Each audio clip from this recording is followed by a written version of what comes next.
If you are an estate agent, letting agent, or someone who is interested in the property market, then the UK Property Market Stats Show, is for you. My name is Chris Watkin, and each week I'm joined by a special guest. This week we are joined by Ben Rocky Madden. We'll come to Ben in a second.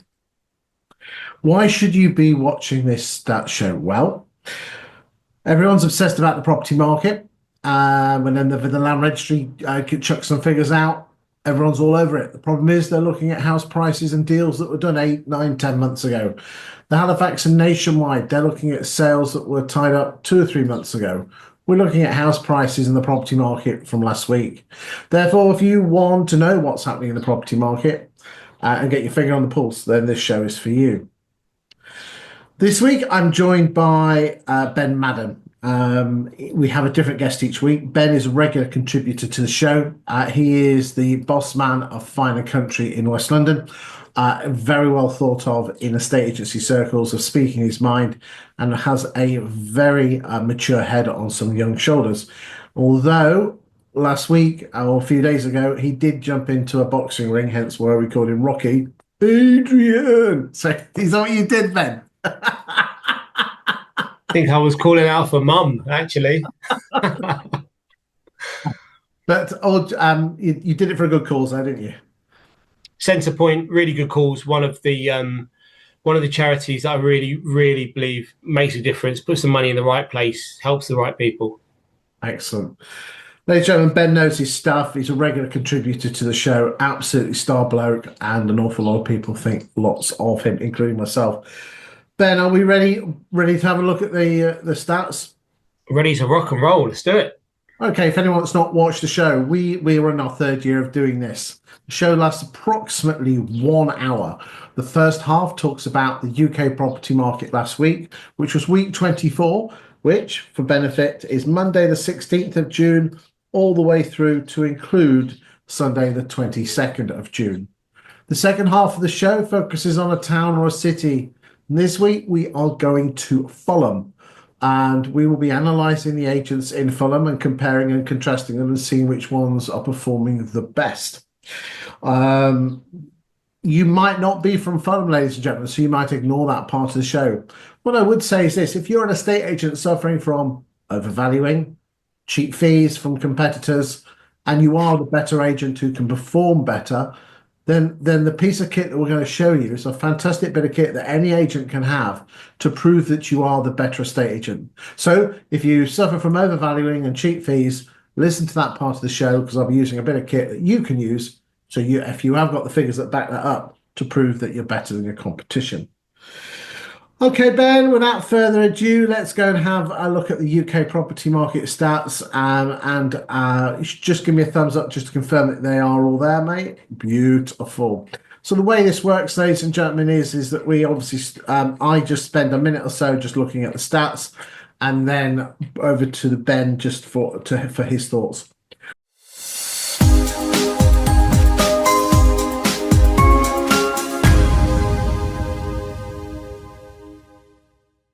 So this week, as I said, week 24, we always start with listings. 37,712 properties listed, compared to 37,600 last week, 39 the week before, and 31 the week before that. But again, let's just remind ourselves that that's all to do with the bank holidays, because as you can see here, there are 3 dips, and those dips are always Easter and the 2 May bank holidays. And the white line is 2025, the red line is 2024, and you can see that generally listings on average are slightly higher than the running totals. This particular graph just shows that in a more of a concise way, and we've put onto the market up until last Sunday 894,026 properties, which is 5% more than 2024 year to date, 7.7% ahead of 17, 18 and 19, and 15.9% ahead of this 8-year or 9-year average. The average asking price of a property coming onto the market is 454,000. Again, we'll be looking at that in a bit more detail. Okay, Ben, what's your thoughts? I think it's all positive, isn't it?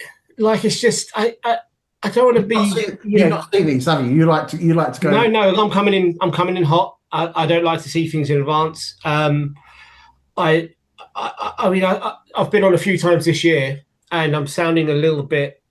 There's a bit of repetition here, but it just seems positive. It just seems there's very little to complain about right now. Don't get me wrong. I know there are people out there complaining. I know that they're holding on to dear life. When we saw somebody reported, I think Rightmove reported last month that asking prices were down marginally, and there was a great opportunity for a bit of doom mongering.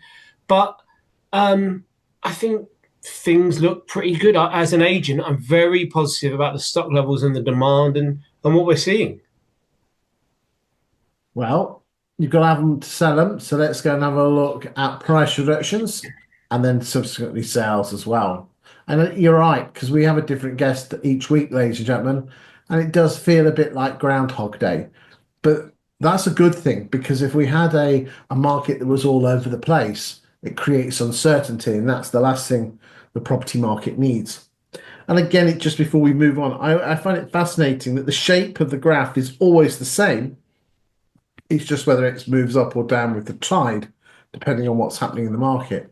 So again, I think what we've got to realize here is that the number of listings is on now we are about to hit July and August, will be on a steady decline, as is always the case, as you can see on the graph there. And then you'll have a slight uptick in the third week in August, and which you can see here. And then the last week in August is the bank holiday, and she bounces back up again, and then a slow drift off all the way through to Christmas. Let's move on to price reductions. 26,828. The average value of a property reduced is 422,000. This is a monthly figure done in arrears, so we're looking at the May figures, and in May, 14% of properties, or just under 1 in 7, sorry, of properties have been reduced. Let's just remind ourselves on what stock levels are. Again, this is done in arrears. Just pull that up. Hold on a second. Here we go. So the yellow lines are the number of properties for sale on the 31st of May going through into the 1st of June. And we've compared every end of May, early June for like on the yellow lines. 756,000. So stock levels are higher compared to last year. How are you finding stock levels yourself?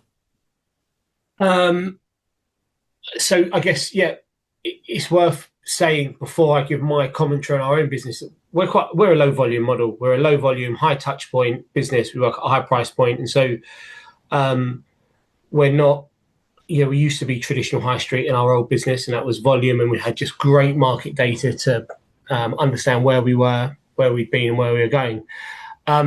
In our business right now, I'm really positive. Things are going well. We're bringing on improved levels of stock year on year. Our sales rate is up year on year. We are 6 years into this business, and so I think it's only right to say that you would expect to see growth for the first 10 years. And so some of it's led by the market, some of it's led by a team that's naturally just growing and achieving its potential. I guess what the rumblings and the conversations that I'm hearing, and we would experience in our own business, but we would say this sort of thing all the time, is that the market's very price sensitive, and there's enough stock. It's whether there's enough saleable stock, and expectations from a buyer and seller side are not completely aligned. And we've got some of that absolutely hanging on our business. There's properties hanging around and taking longer to sell, but I could have said the same thing to you every week for the last 6 years. And it's about effective management of those clients and getting them to a point where they're ready to sell. In our market where we operate, from a price point perspective, there's lots of aspirational pricing. And so if I get the right price, I'll sell. And so they're not great for the market. But speaking to agents that work in the sort of the mass market, if you like, I think the price sensitivity is heightened more than it was maybe over the last 12 months. It's you're absolutely right, and we're going to look at that. In fact, let's look at this now because it's just appropriate. Is that more houses are selling than in previous years, but there are more houses on the market. In terms of the percentage of houses that are selling, you can see on this graph here is that property only leaves an estate agent's books if she exchanges or withdraws. So whilst stock levels, have near as damn it nearly doubled and sales have increased, the percentage rate of properties actually exchanging is 51.7. And in where you come from in London, it's in the mid 30s. I still cannot believe that there are that the model in London, a state agency model, only 1 in 3 houses actually shift. And some high street names are working on 1 in 4. How the hell do you run a business like that? Well, yeah, I mean, I think I'm comfortable enough to say it that that business they're running that doesn't look like a commercial success is a feeder business for a whole load of others, and that's actually, I imagine, how they run a successful group of businesses. I think estate agency for a lot of larger businesses is simply to feed opportunities for conveyancing referrals, mortgage referrals, just FS payments look stronger than some of the commission payments on sort of lower price point properties for agents. So yeah, it's a real problem in London. I talk about it all the time because I'm in London. I sit on the Fine and Country National Advisory Council, and this comes up a lot. And I talk to agents all the time, and I've got mates in agency. And London is a really strange market. And I think for people outside of London, it's really difficult to appreciate just how strange it is. But if you list your home in London, you've got a 66% chance of not selling it, which is just wild. How is that the thing? And the conversation I had with someone recently who is from Surrey, to explain it, is that you've just got, I think, too many agents with not enough skill who care enough about the result. And does that sound a bit like, oh, it's a bit fluffy? What I mean is, there's a lot of corporates in London, and they recruit kids straight out of school. I was one of them, and so I wouldn't, I was happy with my education in corporate agency, although that was 20 years ago. Maybe the world has changed a bit. But the revolving door of recruitment in a estate agency means there's not that much continuity and consistency around managing your clients. They're not trained particularly well. My learned experience is what got me to where I am, not the specific training I had when I first started in industry. And because of that, clients are just not managed very well. And so I'll say whatever I need to maybe win the instruction, and just, we'll deal with the repercussions later. And that leads to overpricing. Also, I think it's interesting that London has the highest fees. And I wonder, is that because agents are promising the world? And so your average consumer will pay a higher fee because they're being promised the world on pricing. And then it comes back to bite them because that ridiculous pricing you've been offered is just not realistic. London is a funny island to live on, operate in. But that's the beast. Just have to continue to try and tame it. Indeed. Right, let's get back to the stats. Right, here we go. Sales agreed. Okay. This week, sales agreed, gross sales are at 26,278. The average asking price of a property coming on, selling. So this is the average asking price of a property when it went sold subject to contract is 374,900. That doesn't mean the average house has gone down from 454 to 374. It's just that the more the lower price properties are selling, so it drags the average down. Year to date, we are on 663,568 gross sales, which is 8.2% ahead of last year and 15.7% ahead of 2017, 18, and 19. And then just putting the graphs on the weekly basis, you can see there that, again, all the markets very similar to the lettings. You've got the 3 dips, and it just, as I said, it just moved up. Some people said week one did start on the 6th this year, whilst in other years it had tended to start a few days earlier. But I genuinely now believe that doesn't make a huge amount of difference this far into the year. It did make a difference at the start of the year, but fundamentally, we are 8% ahead in terms of gross sales.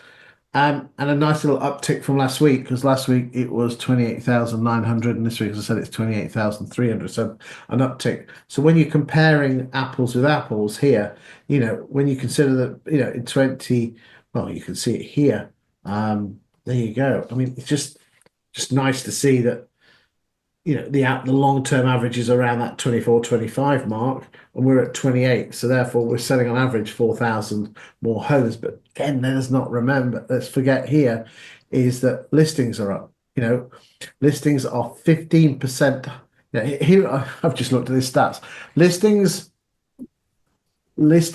are 15% up over the last 9 years. And let's look at gross sales. Well, if we compare it with more normal years of 17, 18, or 19, wait for it. That's also up 15.7%. So more houses on the market, but the same proportion of the houses that are coming on the market are selling. And again, as you're so right, Ben, why are we wasting vendors' time, our time, and our reputation where outside the M25 it's a flip of a coin, what's 1 in 3 chance. Not good. It's not good. Not being negative. What's the solution?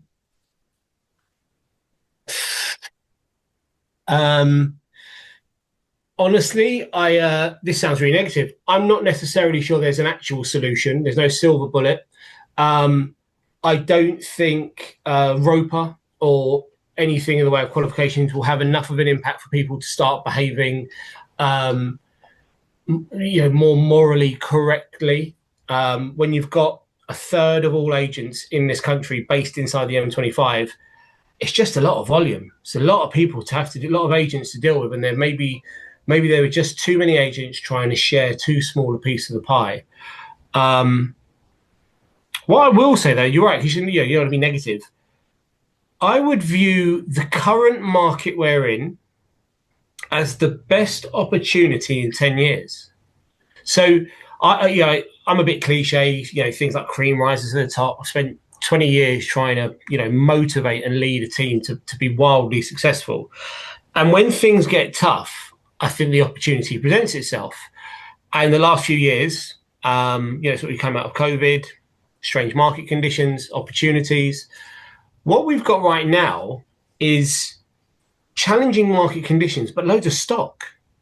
So right now, if you're comfortable dealing with the difficult stuff and the difficult conversations and you do your research and you provide your case studies and you deliver with authenticity, then there's plenty of stock out there. You can have the best year. This is going to be, I believe, the second best year in the last 10 years for transactions. I think we'll overtake 2022. We'll take, because we had a 22 towards the end, got a bit rocky. Yeah. So if this is the second best year in the last 10 years for opportunity, and there's property out there and people want to sell and they're ready to do business, then I say just, and that's a horrible thing. I hate the word just. I use it all the time. But get really comfortable with the shitty conversations. Get comfortable with the tough stuff. And there's just so much opportunity for you, I believe. Why do you think valuers are so afraid to do their own vendor management? Yeah, it's difficult because you post about this and I can't speak to it because I've never been in a business where that's the case. We've always had everyone's all in, everyone's involved. We do it as a collective. We don't have necessarily listers. But also if we do have just listers, so I can think of roles where we've had valuation managers, for instance, who would sometimes bring a property on, but we don't have property that sticks around. Or we didn't have property when that role existed that stuck around. So it wasn't really an issue we had to, I could talk to. I guess, and so, shooting from the hip a little bit here, if your incentive is to list and not to sell, then you're going to list and not sell. And that's where, is it Warren Buffett or Charlie Munger says the world is built on incentives. And so if incentives are what's driving the world, then there's an issue with the incentives.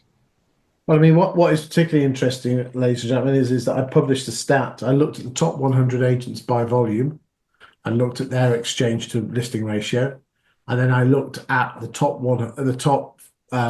five self-employed models who were also in the top 100, and their exchange ratio, which is the percentage of homes they end up exchanging on versus their listings, was 20.1% higher, which a one in five greater chance of selling a house with a self-employed agent because they've got accountability, personal agent, whatever you call them.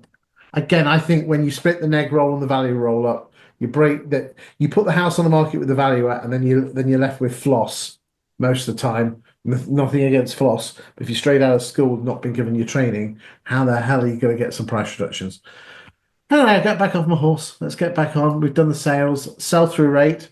Um, Agents are selling 16.08% of the houses that they had on the books in May. We always do this in arrears.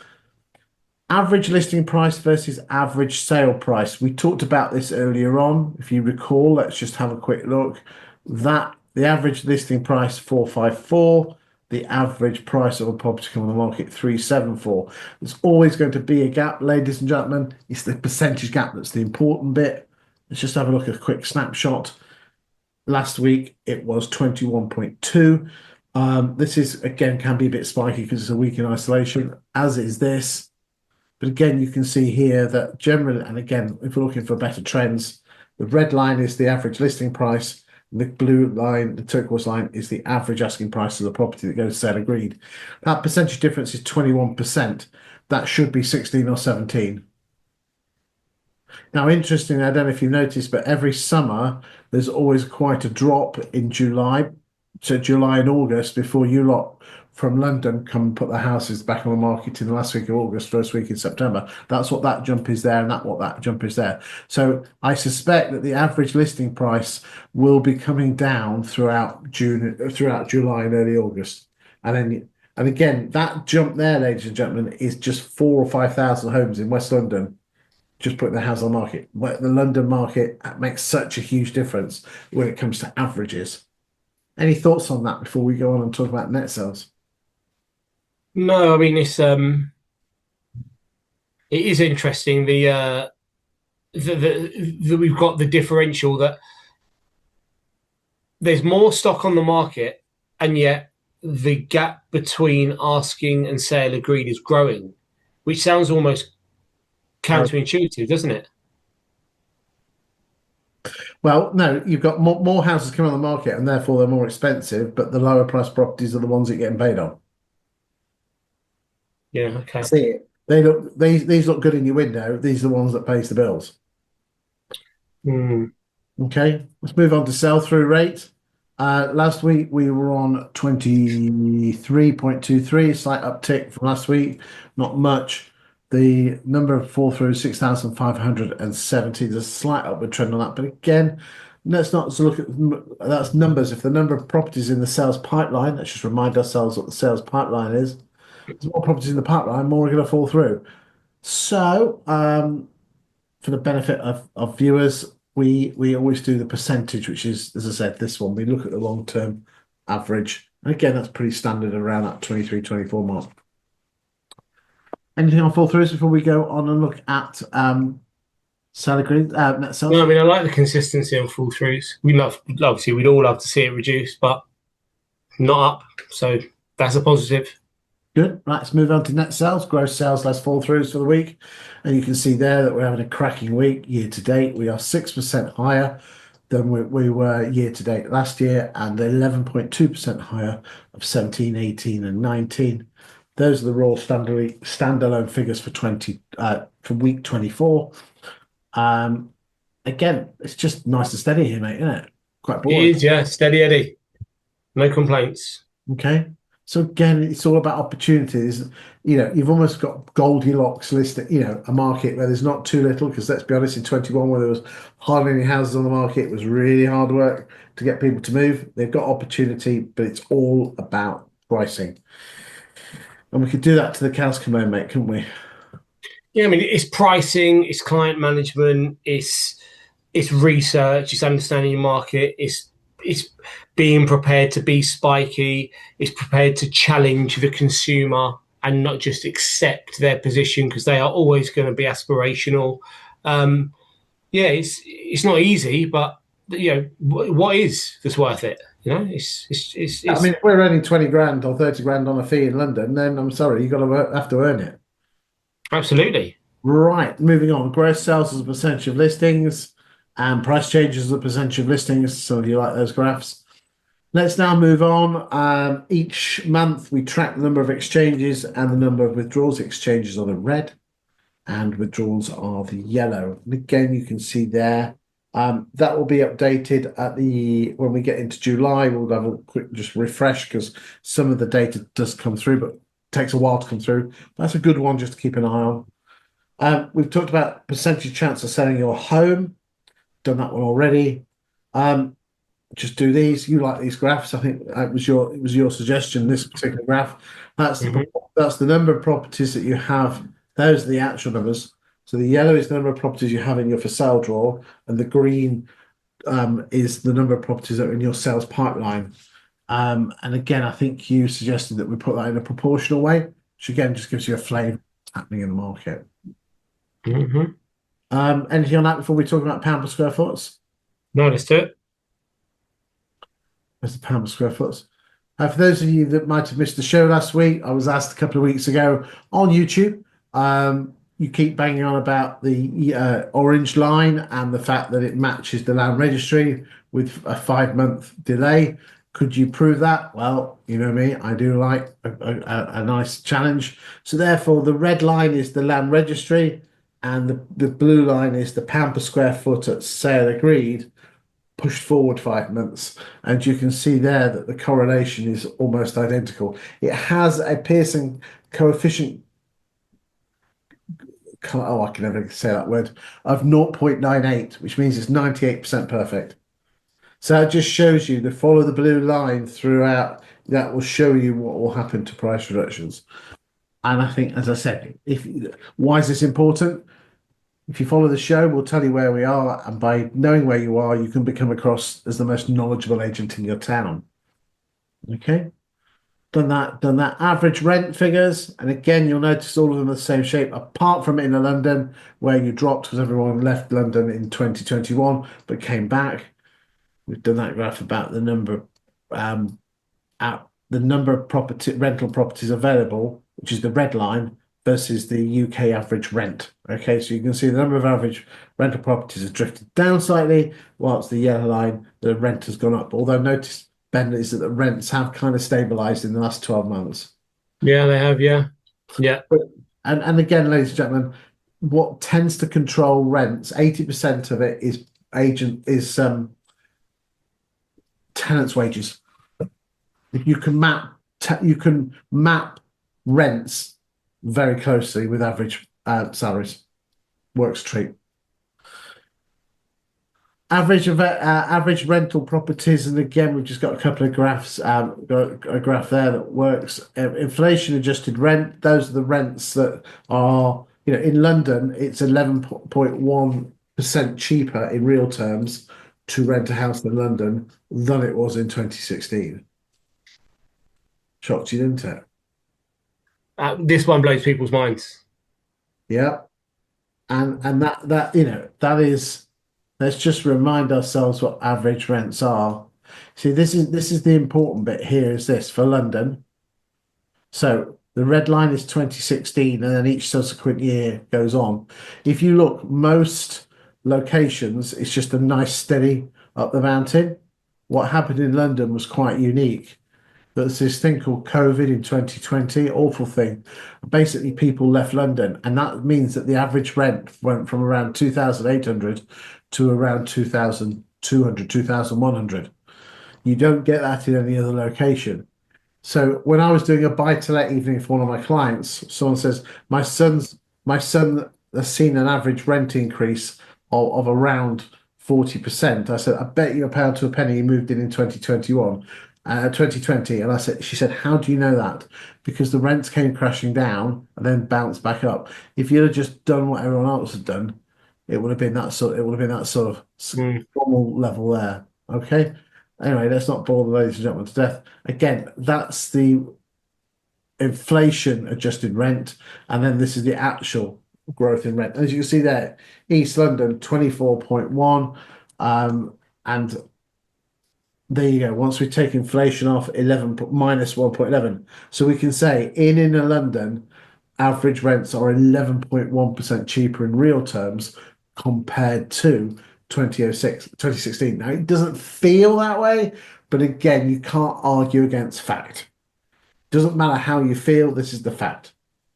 Mm-hmm. Yeah. Anything on this before we go and go look at the other stats for Fulham? No, let's do Fulham. Let's do it. Right, let's go and have a look.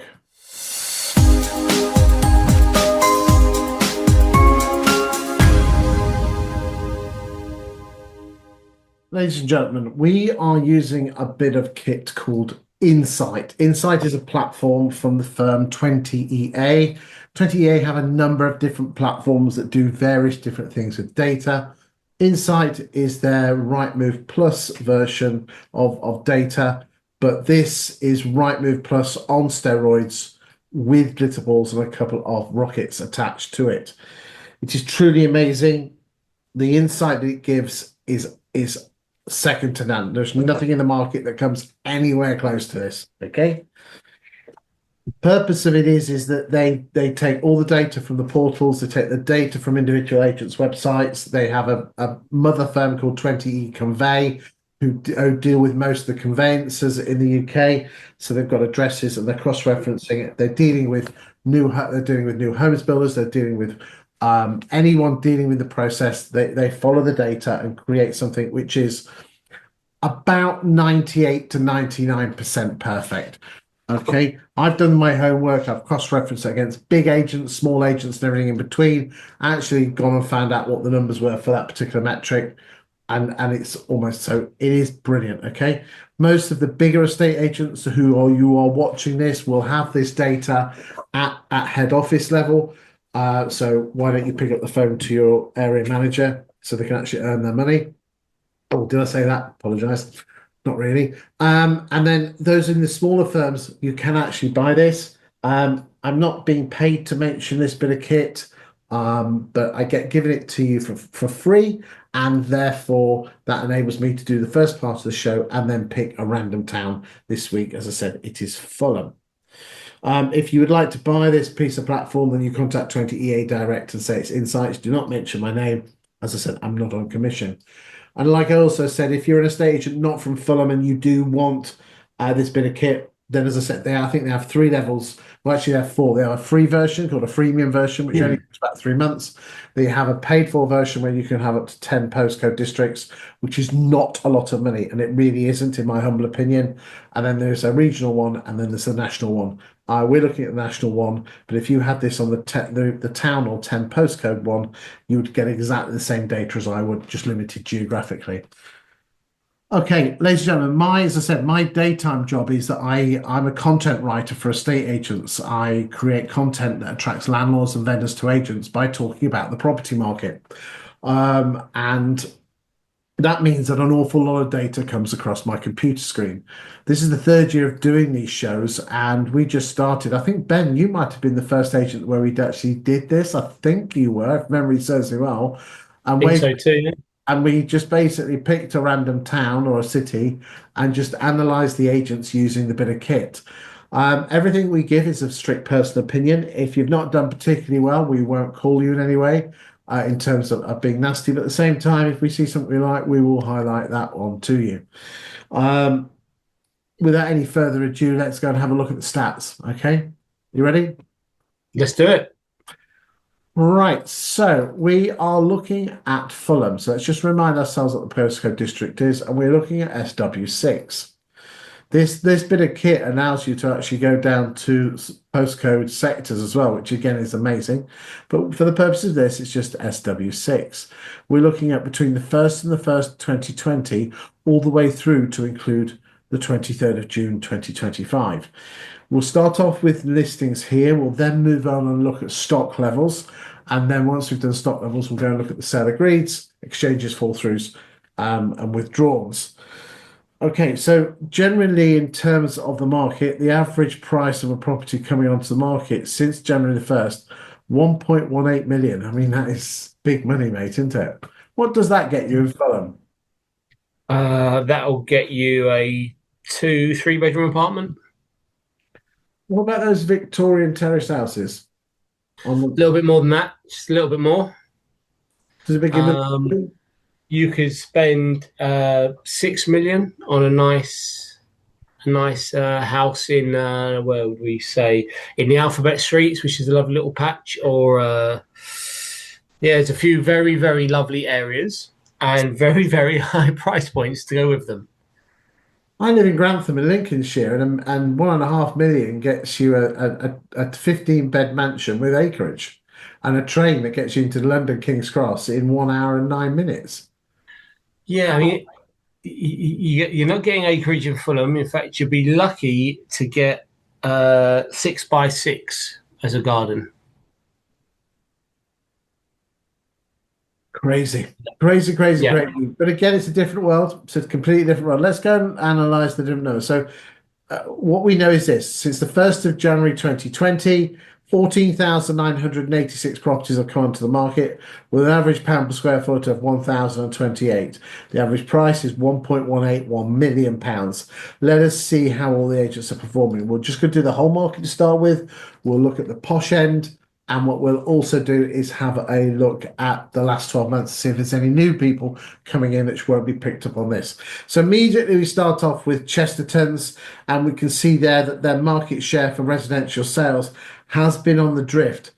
From 2020 to 21, they were around that 10 to 15% mark. Now you can quite clearly see here that I don't know what happened at the end, towards the end of 2023, because it looked like that they were on an upward trajectory, and it looks like things have not gone particularly well for Chesterton's. So the average price of 1153, that's interesting. Just jump in at any time that you want to. Let's go and look at Foxton's. Foxton's appeared to be quite steady there with a market share of bouncing between 5 and 10%. The average in the last 5 and a bit years has been 7.9. Okay, let's look at Savills. I suspect the average price will go up now, and up it goes to 1.7. So again, we'll look at the upper quintile or the upper 20% in a second. That's not bad at all. Let's go look at Aspire. Now, Aspire, they've just sold out recently to Connells, haven't they? Recently acquired, yeah. Yeah, nice little business. Well, I say Okay. little, reasonable business, I should say. Yeah, yeah. I think they've got like 5 or 6 branches, haven't they, or something like Hmm. Yeah. that. So therefore, there you go. Their market share has been drifting slightly from around that 7 or 8% mark in 2020 to around the 5% mark there. Okay. Average asking price 898. So they obviously deal with the lower to middle market. Let's look at Dexter's. Get all over the place there. Bad months, good months, feast and famine. Kinley's, again, they tend to be at the lower to middle mark. I would say that is against what most Kinleys are doing. Most of them are actually nice and steady, if not growing. I'm particularly impressed with Kinley Folkard Hayward as a London agent. I've always have. Knight Frank should have a higher price, 1.8. They're growing. Well done, Knight Frank. Marsh and Parsons, slight drift downwards. John D. Wood. Again, what's happened here, guys? Okay, let's move on. Winkworth, Brick, Carter Jonas, Stratton Parker, Lawson Rutter. Bad, not bad. Hamptons, Ben and Reeves. Okay, looks like you have some really good months and then not at all. Douglas Gordon, Chatterton Reese, Purple Bricks, Tom Winton, Radstock, Barnard. Oh, wow, Bradstock, you're dropping down. Looks like you need some help with attract more people. Barnard Marcus, Muvelli, Beaufort Green. Okay, not bad, not bad. Waterfield. Right, okay. Just do those. We've got down to number 30 just as a matter of courtesy. Um, right, let's have a look at upper quartile. Where would you put the upper quartile? 2 million? Uh, I'd probably say more like 3, actually. It's probably more like 2.5, but yeah, appreciate we can't do that.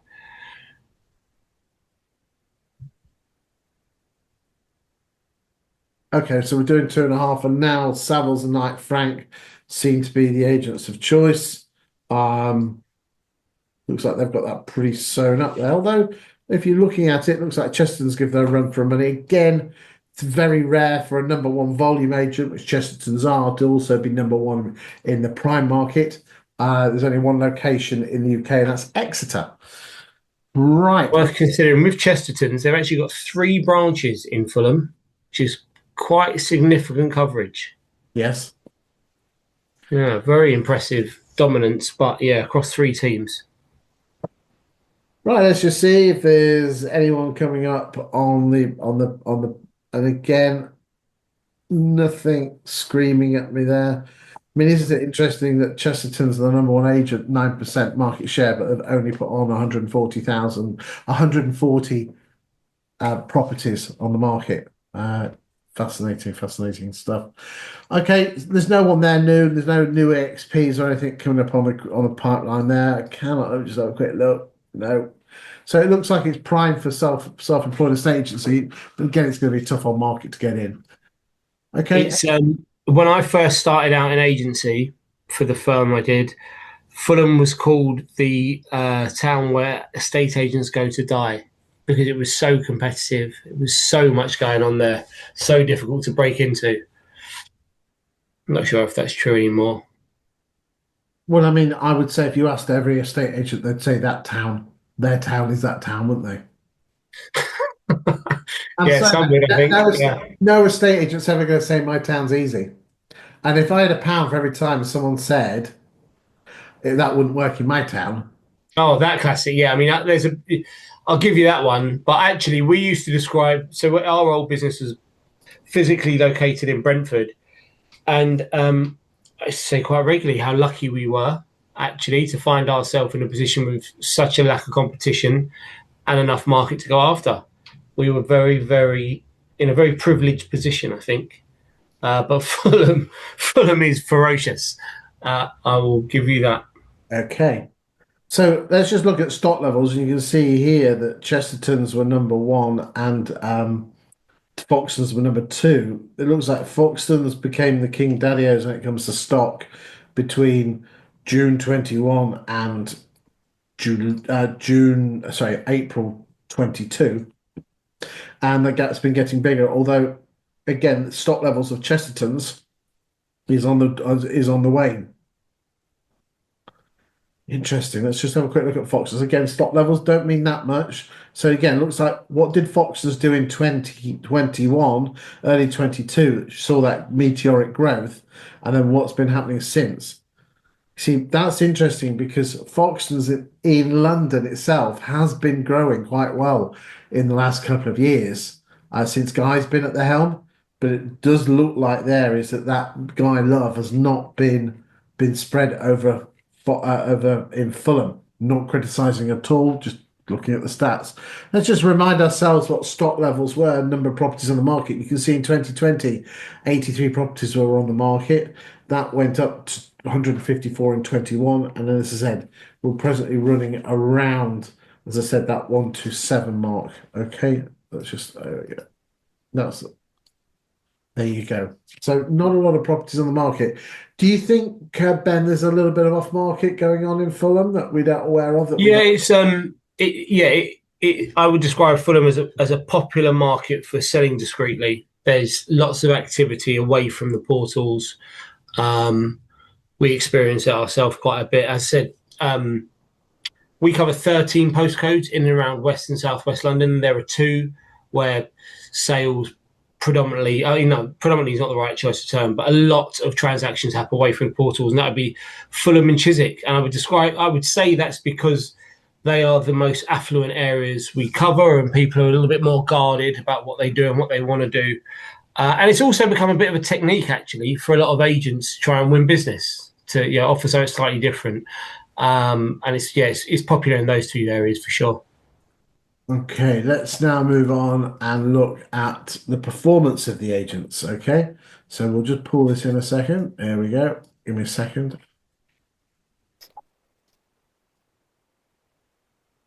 There we go. You put it all on one graph now, mate. I worked out how to do it. How good is that? Very nice. Right, ladies and gentlemen, we are looking at between the 17th of June 24 and the 16th of June 2025. What we're doing here is that most agents, we've already done new instruction. I'm going to ignore sold subject to contracts because the thing that really interests me is when the property leaves the estate agent's books. You see, Chestertons in the last year have had 396 properties leave their books, 114 plus 172, right? So just Mhm. look at these four columns. I know you know this, but there's some ladies and gentlemen out there that haven't seen this before, so might want to know about this. So therefore, because you only get paid on exchanges, teaching grounds suck eggs, and withdrawals you don't get paid on, I personally believe this is the most important statistic there is to judge an estate agent and how well they are performing. We will look at the price achieved in a second, but bottom line is this: I'm looking at this and I'm looking at some amazing stats. I'm looking at Winkworth at 65. And if we move, let's just see if we move that back to the whole year, to 2 years. So now I'm seeing here Winkworth at 64. But again, you can change this take to whatever you think is appropriate. We'll just pull that back to the 17th. There we go.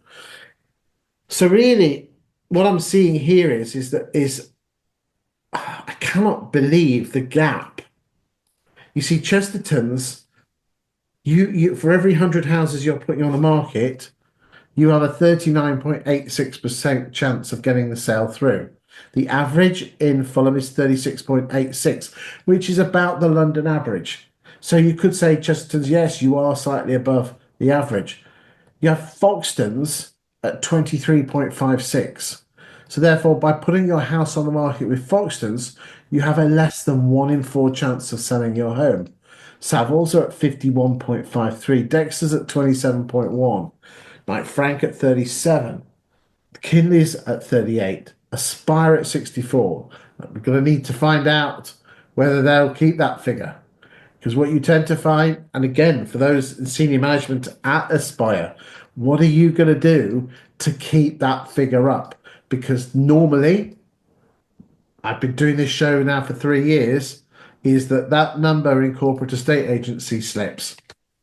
What are you going to do to retain why Connell's bought you and keep your number so high and you don't fall into the trap of corporate estate agency where you're only selling? I mean, look, you can see some numbers there. It's just mind blowing. Let's just have a quick look at some others. Okay. So there's some decent numbers there. Radstock's well done at 70, but again, the numbers are going to be a bit all over the place because they're quite small. But it just gives you a flavour that, if, Winkworths can say, Mrs. Miggins, you have a 2 in 3 chance of selling their house, whilst with the other corporate estate agent, you have a less than 1 in 4 chance.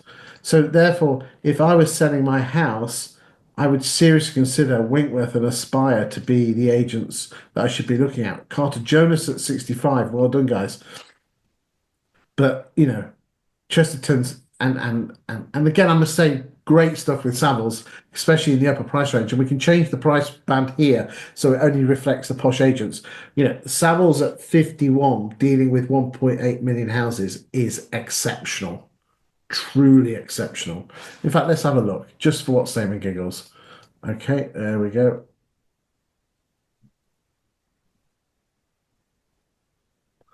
So there you go. Look. So we're dealing with 2 million upwards there, and Savills have a 57.83% chance of shifting it. Knight Frank at 42 and Chesterton's at 13, with Foxton's a 1 in 12 chance at 8%. You can see, ladies and gentlemen, why this bit of kit is exceptional. I'm not encouraging you to buy it, but if you're a great agent, it does prove that you're a great agent. Anything else before we go and look at price changes and No, I mean there are some shocking figures there. The some really really positive, but some really some really awful figures.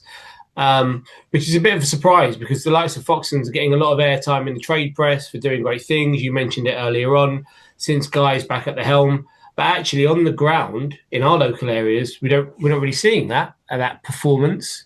Um, and then you're seeing the data here. It creates questions, doesn't it, about the improved performance if the data doesn't support it. It does. Let's have a look. So you've got fall throughs and price changes. It's obvious that Dexter's, they haven't got many fall throughs, although they don't slap solds on them till right to the end. So again, that's Mhm. why that figure is so low. The average fall through rate in Fulham is 24.63. Let's just have a quick look. There's some lowish numbers there. Okay. Price reductions, look, Chesterton's are changing 64% of the homes that they are putting on the market. Foxton's at 66. Savills at 29, so it looks like Savills are probably keenly pricing the property. Again, ladies and gentlemen, let's remember a stat. If a property sells within 25 days, the chances of that sale making exchange are 94%. If a property's been on the market more than 100 days and it then sells, its chances of subsequently going from sale agreed to completion, exchange and completion, go all the way down from 94 to 56%. Those are stats that myself and 20A have come up with.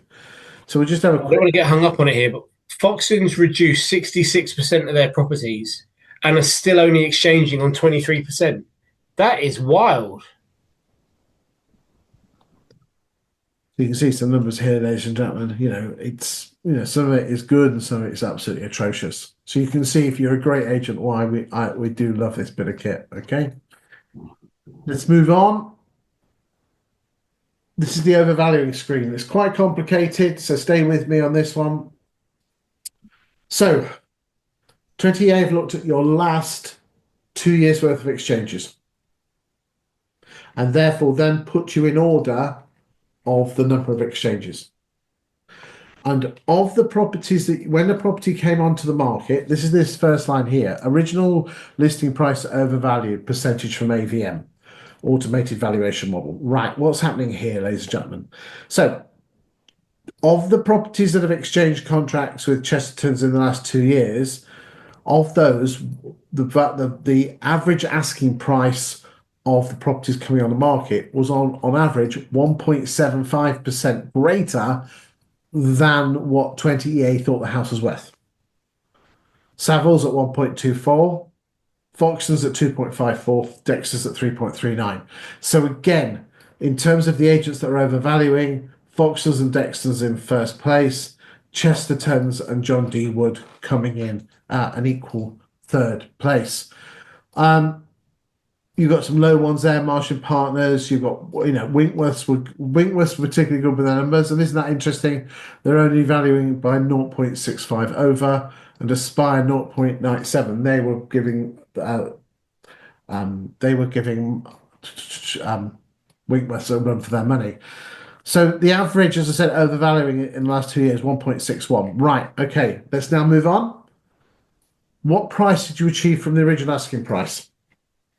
And you can see here that on average, in Fulham, the average property takes 4.26% less than the original asking price.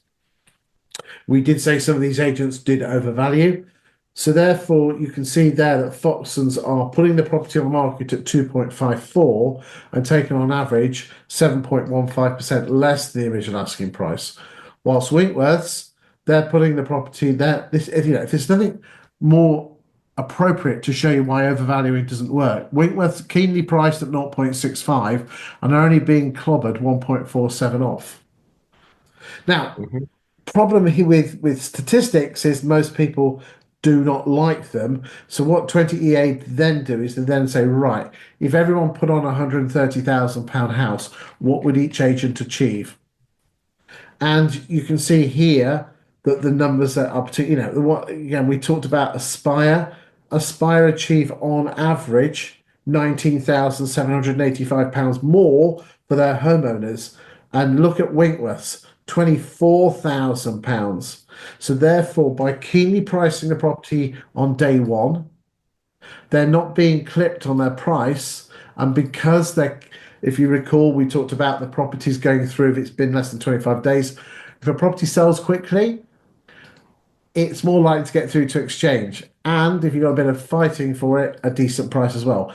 And again, let's not mention names here, but there are some absolute blinders here that if you could, if I was Winkworth could say, Mrs. Miggins, on average, we get on an average £1.3 million house in Fulham, we get £24,306.24 more than the average Fulham estate agent. I mean, that's powerful stuff, isn't it? It certainly is. And there's some numbers there. We'll let the numbers speak for themselves. Okay, let's move on. So we talked about who's selling. So immediately, one thing that's screaming at me is Beaufort Green. Now, Beaufort Green. Now, I did spot them here. Let's have a look at there. So Beaufort Green, are they a new agent? Let's go and have a look. They are, yeah. Are they? Let's have a look. They are. Just move the date back a bit.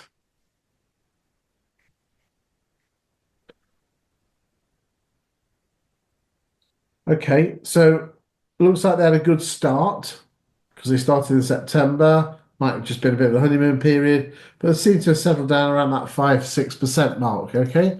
Um, yeah, hold on, let's just move that one across. So that looks like they sell on average their houses within 31 days. New instruction to sale agreed, whilst the average in Fulham is 98 days. Aspire do take a little bit longer at 99, and looks like all of their conveyancing on average 100 days. Now, that's a lot less than the national average. The national average is about 120. So are we having a situation here, Ben, where people are instructing solicitors a little bit later than the UK average? Because it looks like they're all doing it. See, look, it's taken on average 98 days to find a buyer and 100 days to get it through from said agreed. That's a big market, but there's some smart, look at Beaufort. They're taking 91 days from new instruction to all the way through to completion. I mean, yeah, I mean, we've started working for a new business. Sorry, not started working, we've been working for about a year now, where they do the pre-conveyancing. Yes. In advance, and in essence, in layman's terms, getting solicitors instructed on listing. Yeah, but they're instructed to work on both sides at point of listing. Yeah. And that's working really, really nicely. And so I wonder if that's, I mean, I guess it's a small becoming big business at the moment. I wonder how much of it is starting to impact London. That's the magic. I mean, I cannot stress the importance of getting solicitors instructed. Most valuers won't do it because they see it as a barrier to getting the property on the market. When in reality, if you sell it right, it can actually be a great way to get the listing. It's interesting you said, Ben, a differentiator. I'd use that. And also reservation agreements. Do you use them yourself? We are huge advocates of the Gazelle product. Unfortunately, because of our price point and the slight change to how the product now works with it, it's capped at £10,000. It's not so suitable for the transactions we work on, which is a real shame. But last year, the majority of our sales had Gazelle locked and loaded, and our abortive rate was on the floor. Amazing, great product. Again, if you're a valuer watching this, speak with your boss. Reservation agreements. I'm a big fan of Gazelle. Others are available. And also get your solicitors instructed. If you sell it right, and you can say, well, that won't work in Fulham, load of rubbish. It will work everywhere. It works in posh areas. It's just your small mindset. These are the things that means that you're going to get paid on more properties, and more importantly, you're going to get your homeowners moved. Okay. I saw a post from Mark Hinkins yesterday, commercial director at Rex, really good guy, and he'd mapped the I think it was 7 sort of core housing markets around the world, and he'd mapped the average fee that an agent charges against the average time it takes to sell. And in the UK, perhaps it's not surprising, we charge the least and we take the longest to get the sale through of all the 7 major markets. So are the two things aligned? I'm going to go out on a limb here and say yes. If you pay peanuts, you get monkeys. And we're not charging enough collectively in this industry to deliver a genuinely fantastic service. We've got to agree that we can do better. We will do better, but there's a cost implication to that, and that's okay. I mean, what would you say that excluding the likes of Foxtons that do tend to charge very full fees, what would the average fee be in Fulham percentage? 1.5% to 2%. Fulham is a reasonably high fee area, actually. So that's better than most areas in the UK where it's Yes. around the 1% mark. Okay. Yeah. Okay, let's start to wind up. Let's go and have a look at the rental market. And the first thing we always look at is open rent. And that's scary because look in 2020, on average, 7 or 8% of homes were privately rented, went through open rent. And now we are looking around that 13, 14% mark. Can I just remind you, ladies and gentlemen, 51.2% of the homes that were on the market with open rent in the last 2 years were previously on the market with a high street agent. They're leaving agents and landlords to do it themselves. Just look at Chesterton's. Oh dear. Okay, what happened there? Foxtons are growing. Kinley's, Marsh and Parsons, quite spiky. That is really spiky, isn't it? Don't know what's happening there. Dexter's nicer growth. Draker, Aspire. Oh dear. Oh dear. Not sure. Yeah, your lettings book's dropping, guys. Savills, Carter Jonas, John D. Wood. They're all dropping, aren't Yeah. they? Oh, it's not bad. Chard, that's good. That's really good. I know these often small numbers. Ben Reeves.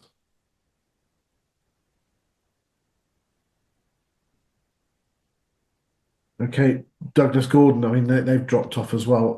Let's just have a quick look at the average rents in London. So there we go, 2020. So the average rent in Fulham in 2020 was 2,423. Let's go and have a look and see what happened during the COVID times. Well, there you go. It hasn't dropped up. There we go. And let's see what it is now. 3,879. It's quite a jump. We've done the different ranges there, haven't we? Yep. Okay. So I think we'll leave it at that. Final words. Well, before I move over to Ben, ladies and gentlemen, if you are a Fulham estate agent and you're looking to grow your estate and letting agency, then my daytime job is I'm a property economist and marketeer, and I take property data, what you've seen today, and convert it into reports. A bit like what Savills have with a research department. I'm a research department for independent estate agents. So if you're looking for great content to attract landlords and vendors, do bear me in mind and reach out to me. I can only work for one agent per town. I don't have an agent in Fulham. So if you are looking to attract people and you wanted to use social media and content to be the most knowledgeable agent in the town, then do bear me in mind. Because again, let me just ask you a question, Ben. You're out at a social event, you meet someone who doesn't know you, which again is not very rare, and someone finds out you're an agent. What's the first thing they ask you? How's the market? How's the market? And again, I find it fascinating that if you go on most agents' Facebook pages, which I've done, most of you are just posting listing, listing, listing, listing, listing, listing, listing, meet the team testimonial. If you talk about the local property market and post it in local Facebook groups, you'll win. So, and remember, just a bit of stat to back that up. 10,000 vendors were surveyed last year by the Property Academy, and 3,600 of them, which is 36%, said they chose their estate agent based on that agent's local market knowledge. If you post it into local groups, and I'll show you a technique on how to do that, about the property market, people will be attracted to you. But anyway, less of that little mini advertorial. Ben, final words. I think you made the point earlier that we're now at the start of the reduction in new properties coming to market until we get to September. So there's a great level of stock available on the market. There's going to be less coming on demand is present, I would say to agents, the next 6 weeks is such an opportunity to do good business.